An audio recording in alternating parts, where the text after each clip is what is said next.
நம்ம எல்லாரும் திருப்பதிக்கு போயிருப்போம். திருப்பதி போகாதவங்களே இருக்க முடியாது. யாருக்காவது திருப்பதியில் இந்த மாதிரி மாலை போட்டிருக்காங்களா? யாருக்காவது இது வரைக்கும் உண்டா அந்த அனுபவம்?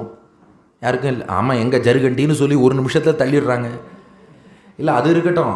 நீங்கள் பெரிய டோனார் அப்படி இப்படி போய் நின்னாலும் எங்கேயாவது மாலை போட்டிருக்காங்களான்னு பாருங்கள்.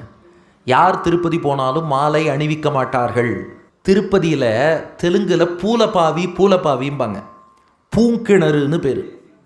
அது ரங்கதாசன்னு ஒரு பக்தர் முன்பு திருமலையப்பனுக்காக வெட்டி வச்ச கிணறு, அது பூங்கிணறுன்னு சொல்லி. அந்த கிணறுக்கு என்ன விசேஷம் அப்படின்னா, பெருமாள் ஒரு சமயம் ராத்திரி நேரத்தில் ஸ்ரீதேவி பூதேவி தாயாரோடு விளையாடிட்டு இருந்தாராம். திருமலையப்பன் கர்ப்ப கிரகத்தில் ஸ்ரீதேவி பூதேவியோடு விளையாடுறார். இவருக்கு தொண்டைமான் சக்கரவர்த்தின்னு ஒரு பக்தன், முதல்ல சொன்னேன் ஞாபகம் இருக்கா, சங்கு சக்கரம் கொடுத்தாரு.